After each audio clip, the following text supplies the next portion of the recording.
सारा काम almost finish हो चुका है, जो भी साफ़ सफाई से रिलेटेड था वो सारा फिनिश हो चुका है। और अभी टाइम 8 o'clock हो रहा है, तो एंड बच्चे भी दोनों सो रहे हैं। तो मैंने सोचा भी मेरे पास टाइमिंग है तो मैं सीधा मास्क लगा लेती हूँ, बिकॉज़ कल मेरा लगाना रह गया था, मार्केट वगैरह चली थी तो लगाना रह गया, तो मैं फटाफट अपना मास्क लगाती हूँ। सॉरी फॉर मैं आप लोगों का वेलकम करना भूल गई। So please welcome to my channel unique reviews, जिसमें हम बेस्ट से बेस्ट कुछ यूनिक क्रिएशन करते हैं। एंड आप सभी को हैप्पी करवा चौथ। जिन लोगों ने भी करवा चौथ रखा है उनका दिन ईजिली निकल जाए। उन सभी को happy Karva Chauth. I will pray to God कि आप जब तक रहें तब तक ये व्रत करती रहें। तो देखिए मैं अपना यहाँ पर मास्क वगैरह लगा रही हूँ। मैंने क्लींजिंग वगैरह कर ली है और बस मैंने ज़्यादा नहीं किया, क्लींजिंग की है। और मैंने यहाँ पर मिल्क वगैरह का यूज़ नहीं किया, नॉर्मली रोज़ वाटर से ही कर लिया है, क्योंकि मुझे ज़्यादा क्लीनिंग नहीं चाहिए थी। एक्चुअली मैं ब्लीच वगैरह रात में कर चुकी थी, बस मुझे हल्का सा मास्क वगैरह लगाना था। तो बस मैंने उससे पहले क्लींजिंग कर ली, स्क्रबिंग की है, और बस हल्का सा जो मैंने क्लींजिंग की मैंने उसी से ही मसाज भी कर ली थी। एंड स्क्रबिंग करके मैंने बस मास्क अप्लाई कर लिया है। ये देखिए ये मैं मास्क अप्लाई कर रही हूँ, ये बा का हल्दी चंदन वाला मास्क है, तो मैं बस उसे ही यूज़ कर रही हूँ। बस इसे अपनी ऐसे ही फिंगर से अप्लाई कर लूँगी और इसको मैं 20 मिनट्स रहने दूँगी। और मतलब 20 मिनट्स नहीं, मतलब जब तक ये ड्राई नहीं हो जाए, ये ऐसे ड्राई हो जाएगा देन उसके बाद मैं इसे वॉश कर लूँगी। और ठीक है, तो बस इसका ड्राई होने का वेट तो हमें करना पड़ेगा, क्योंकि ये ड्राई होता है तभी हमें इसे निकालना पड़ेगा। तो देखिए मैंने इस तरीके से पूरा अप्लाई कर लिया है और अब मैं इसे ड्राई होने के लिए छोड़ दूँगी। और थोड़ी देर में ये ड्राई भी हो जाएगा, देन मैं आपको तब नहा कर ही आऊँगी, तभी मैं आपसे मिलूँगी। और देखिए, और मैं नहाकर आ चुकी हूँ, मैंने मास्क भी निकाल लिया है। और मैं नहाने के आने के बाद ज़्यादा कुछ यूज़ नहीं करती हूँ, सिर्फ एलोवेरा जेल ही यूज़ करती हूँ, चाहे विंटर हो या समर हो, मैं एलोवेरा जेल ही यूज़ करती हूँ। तो मैंने सिर्फ एलोवेरा जेल ही लगाया है अभी, और कुछ भी यूज़ नहीं किया है। और यस, और अभी मैं नोज़ के पोर्स, जो हमारे ऑयल होता है ना, जो हमारे नोज़ पर एंड चिन पर जो ऑयल के पोर्स बन जाते हैं, जो किसी किसी के ब्लैक हेड्स और किसी के वाइट हेड्स होते हैं, तो मेरे ब्लैक हेड्स तो नहीं आते हैं बट वाइट हेड्स आते हैं, जो कि अगर मेकअप करते हैं तो उनके ऊपर अगर मेकअप अप्लाई हो जाता है तो वो बहुत दरदरा टाइप दिखता है, अच्छा नहीं दिखता। तो मैं ये मास्क यूज़ कर रही हूँ, ये सब अपने नोज़ के पोर्स को निकालने के लिए, जो यहाँ पर डस्ट सी जमा हो जाती है, हल्के हल्के छोटे छोटे से दाने से दिखाई देते हैं, एंड वो black heads and white heads होते हैं। अभी आपको खुद ही जानना पड़ेगा कि आपको वो ब्लैक हेड्स हैं वाइट हेड्स, बट मेरे वाइट हेड्स निकलते हैं। ये सो नहीं होते हैं, बट मेकअप वेकअप करते हैं तब दिखाई देते हैं, एंड फिंगर से टच करते हैं तो होते हैं। और मैंने चिन पे भी आते, मेरे चिन पे और नोज़ के बोथ साइड, बस यही दो जगह ही मेरे ऑयल के ये वाइट हेड्स आते हैं। तो मैं चिन की ऑलरेडी नाइट में निकाल चुकी थी, बट नोज़ के निकालने रह गए थे, तो मैं वो अभी निकालूंगी। बस इसको इस तरीके से आप खोल लीजिए, ओपन करिए, और इस तरीके से इसकी रैपिंग हटा दीजिए, और जो साइनी साइड होगी आपको उस तरफ से इसे अपने नोज़ के ऊपर अप्लाई कर लेना है, इस तरीके से। यस, आपको जहाँ आपके वो वाइट हेड्स या ब्लैक हेड्स हो, आपको बस वहाँ पर उसको दबाना है, अच्छे से प्रेस करना है, और इसको 15 मिनट्स के लिए आपको लीव कर देना है। यस, आपको 15 मिनट्स के लिए इसको छोड़ देना है ऐसे ही लगा के। और बस 15 मिनट्स बाद आप लगाएंगे तो आपको इस पर ईज़िली दिखेंगे। अगर आपके ब्लैक हेड्स होंगे तो ईज़िली दिख जाएंगे, वाइट हेड्स होंगे तो वो थोड़े डार्क, मतलब देखने से ही दिखते हैं। और देखिए मेरे 15 मिनट्स हो चुके हैं, एंड इतने में मैंने अपने बालों को भी ड्राई कर लिया है। यस, अब ये 15 मिनट तक मैं क्या करती, तो मैंने अपने बालों को ड्राई कर लिया है, नेल पेंट लगा ली है, बिकॉज़ मैं आज येलो कलर की साड़ी पहनने वाली हूँ। मैंने येलो नेल पेंट लगाया है, और अब मैं इस तरीके से अपना ये नोज़ का रैपिंग हटाऊंगी।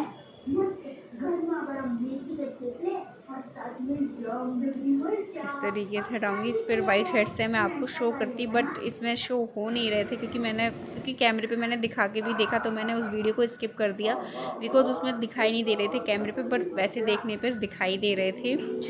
और आप देख सकते हैं मेरे सारे यहाँ के पोर्स क्लीन हो चुके हैं यहाँ के।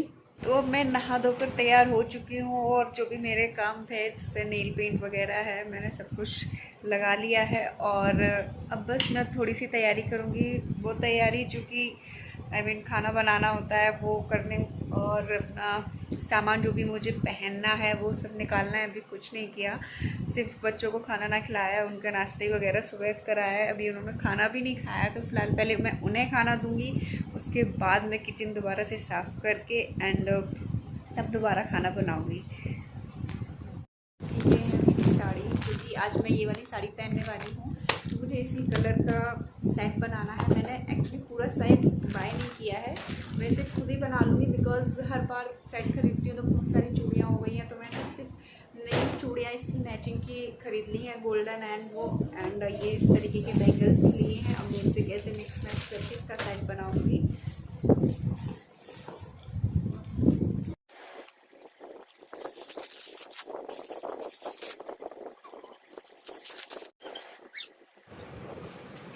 तो देखिए यहाँ पर मैं इस तरीके से सेट बना रही हूँ अपनी चूड़ियों का। येस, मेरे पास काफ़ी सारी चूड़ियाँ रखी हुई हैं, और बस मुझे अब करवा चौथ पर न्यू चूड़ियाँ ही पहनते हैं, तो मैंने येलो कलर की और गोल्डन कलर की चूड़ियाँ ले ली थी, और ये बैंगल्स ले लिए थे। अदरवाइज़ बैंगल्स और भी पड़े थे, पर मैंने ले लिए थे, ठीक ठाक प्राइस पर मिल रहे थे, तो मैंने बाय कर ली। और ये मेरे पुराने हैं, क्योंकि सेट मुझे थोड़ा छोटा लग रहा था, तो ये वाले मैंने पुराने वाले मिक्स करके थोड़ा सेट को बड़ा कर लिया है। देखिए इस तरीके से मैंने मिक्स मैच करके अपना पूरा सेट बनाकर रेडी कर लिया है, एंड ऐसे ही मैं अपना सेकंड भी कर लूँगी। ये जो साइड में लगे हुए हैं बैंगल्स वो मेरे पुराने हैं, बाकी का पूरा सेट नया है, क्योंकि वो थोड़ा छोटा लग रहा था, तो मैंने उसमें ये डाल दिए इस तरीके से। और ये देखिए बनकर तैयार हो चुका है। ये देखिए ये इस तरीके से मैंने हैंगर पर लगा दिया, बिकॉज़ जब मैं इसको शाम को पहनूंगी तो इजीली बन जाएगा, इसलिए मैंने इसे हैंगर में लगा के ऐसे इसे हैंग कर दूंगी, और नाइट में पहनने में मुझे आसानी होगी। और अब चलिए मैं अपनी तैयारी कर लेती हूँ पूजा की, क्योंकि मंदिर भी सजाना है। तो यहाँ देखिए मैं तोरण लगा रही हूँ इस तरीके से, और मैं किचन में ही लगा रही हूँ, बिकॉज़ मैंने अभी न्यू किचन तैयार करवाई है, तो अभी ज़्यादा कुछ एडजस्ट नहीं किया है, खाली है, तो मैंने सोचा कि किचन में एक पूजा भी हो जाएगी इस तरीके से। तो मैं किचन में ही अभी अपना मंदिर लगा रही हूँ, अदरवाइज़ मैं मंदिर में ही करती थी, रूम में ही पूजा करती थी, बट इस बार मैं किचन में कर रही हूँ। और ये देखिए मैं फटाफट मंदिर सजा रही हूँ अपना इस तरीके से। क्योंकि थोड़ा स्पीड में डालना पड़ रहा है वीडियो, बिकॉज़ काफ़ी लंबा हो जाएगा, क्योंकि हर चीज़ थोड़ी धीरे धीरे हो पाती है, और हम बिना कुछ खाए पिए होते हैं, तो भूख भी प्यास लगने का डर लगता है, अदरवाइज़ मुझे लगती नहीं है। अभी तक के रिकॉर्ड में मुझे कभी ऐसा एहसास नहीं हुआ कि हाँ मुझे प्यास लग रही है, जल्दी से व्रत खोलना है। और देखिए इस तरीके से मैंने अपना पूरा मंदिर वगैरह लगा लिया है, और श्रृंगार की थाली भी पूरी तैयार कर ली है, जो सुहागन थाल होती है। सारी सामान रखा है, बिंदी, चुंदरी, सिंदूर, मेहंदी वगैरह।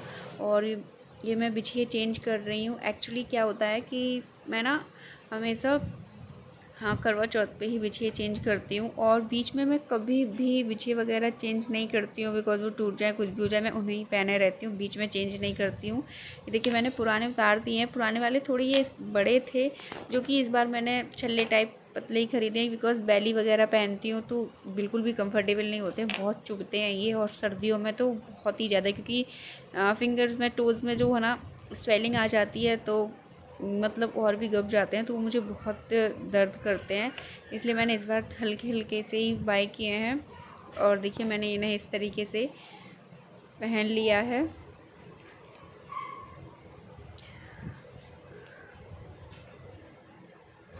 और देखिए मैं फटाफट अपने ये बिछिए पहन ले रही हूँ, और उसके बाद मैं अपनी पायल भी पहन लूँगी। यस, ये न्यू पायल हैं, तो मैं उन्हीं पायल के ऊपर पहन ले रही हूँ। इस तरीके से मैंने पायल पहन ली, और मैं खाना बना रही हूँ।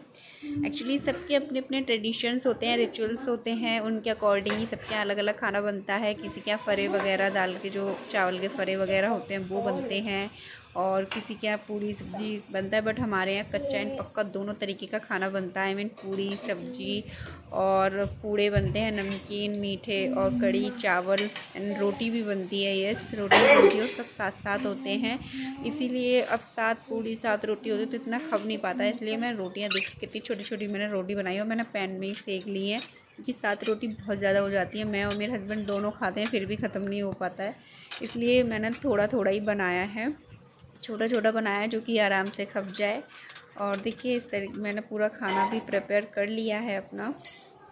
यस, और खाना प्रिपेयर होने के बाद मैं सीधा तैयार होने जाऊंगी, क्योंकि पूजा का भी टाइम होने ही जा रहा है। मुहूर्त भी 7 या 7:30 बजे तक का आई थिंक, और कभी हो ही नहीं पाती है क्योंकि टाइम ही इतना चला जाता है। पर फिर भी मैं कोशिश कर रही हूँ कि थोड़ा जल्दी जल्दी हो जाए। एंड किचन भी न्यू है तो सेटअप करने में भी थोड़ा टाइम लग रहा है और काम करने में भी थोड़ा अजीब सा लग रहा है, बस इसलिए थोड़ा और लेट हो रही हूँ मैं। बट कोई नहीं, मैं अभी फटाफट अपना काम फिनिश करके सारा तैयारी करके और बस किचन साफ़ करके मैं सीधा तैयार होने के लिए जाऊंगी। और ऑलमोस्ट मेरा खाना तैयार हो ही चुका है और अब मैं तैयार होने के लिए ही जा रही हूँ। और ये देखिए मैं तैयार होने के लिए आ गई हूँ। मैंने इसको भी स्पीड पर डाल रखा है बिकॉज़ तैयार होने में काफ़ी टाइम लग जाता है, आधा घंटा तो लग ही जाता है, तो अब इतना नहीं दिखा देता, इसलिए मैंने इसको जल्दी जल्दी स्पीड पर ही डाल रखा है। और बस ये देखिए मैं अपना हेयर स्टाइल कर रही हूँ, वो भी बहुत सिंपल ही मैंने किया है इस तरीके से।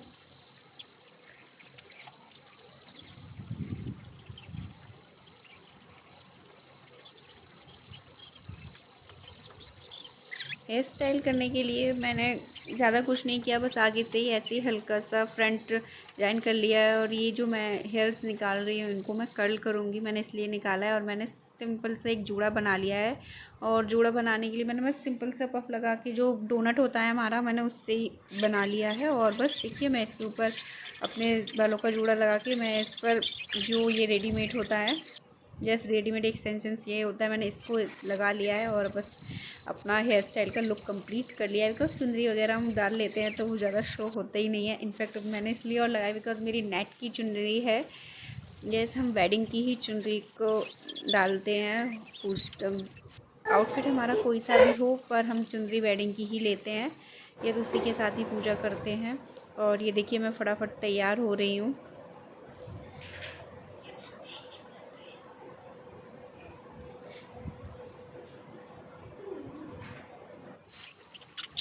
देखिए और मैं तैयार यहाँ पर हो चुकी हूँ, बस सिंदूर लगाना रह गया है और मैं फटाफट बिंदी और सिंदूर भी लगा लेती हूँ और मेरा ये तैयार होने का सेशन पूरा तय हो जाएगा। और उसके बाद मैं अपनी ड्रेस पहनूंगी, आई मीन जो साड़ी में जो पहननी है मैं वो पहनूंगी। और अपने बालों को कर्ल भी करना है तो मैं वो भी करूँगी।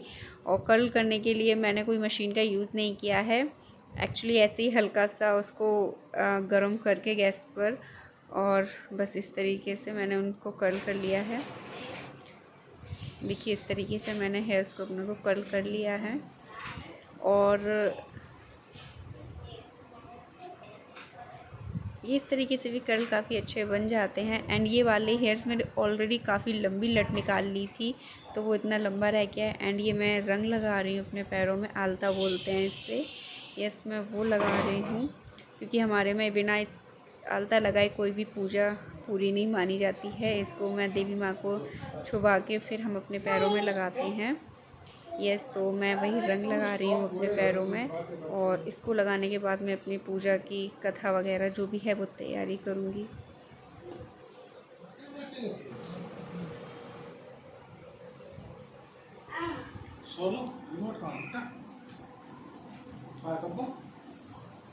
तो देखिए और वैसे तो मैं अपनी पूरी तैयारी कर ही चुकी हूँ, बस रंग ही रह गया है तो मैं बस वो भी लगा रही हूँ क्योंकि रंग भी तैयार होके ही लगाते हैं, क्योंकि ये रंग भी सुहाग में बहुत ज़्यादा माना जाता है तो हम इसे ज़रूर लगाते हैं। बस हमारा ये ट्रेडिशन ही है कि हम बिना रंग लगाए कोई भी पूजा कर ही नहीं सकते हैं, तो ये हमारा रंग सबसे पहले चलता है। और ये देखिए मैं जल्दी जल्दी यहाँ पर अपनी थाली सजा रही हूँ। यस मैंने ये देखिए मैंने थाली भी सजा ली है, मैंने भोग की थाली लगा ली है, आरती की थाली भी लगा ली है, एंड सुहाग की थाली भी मैं पहले ही लगा चुकी थी। और देखिए अब बस पूजा ही करना बाकी है। और अब मैं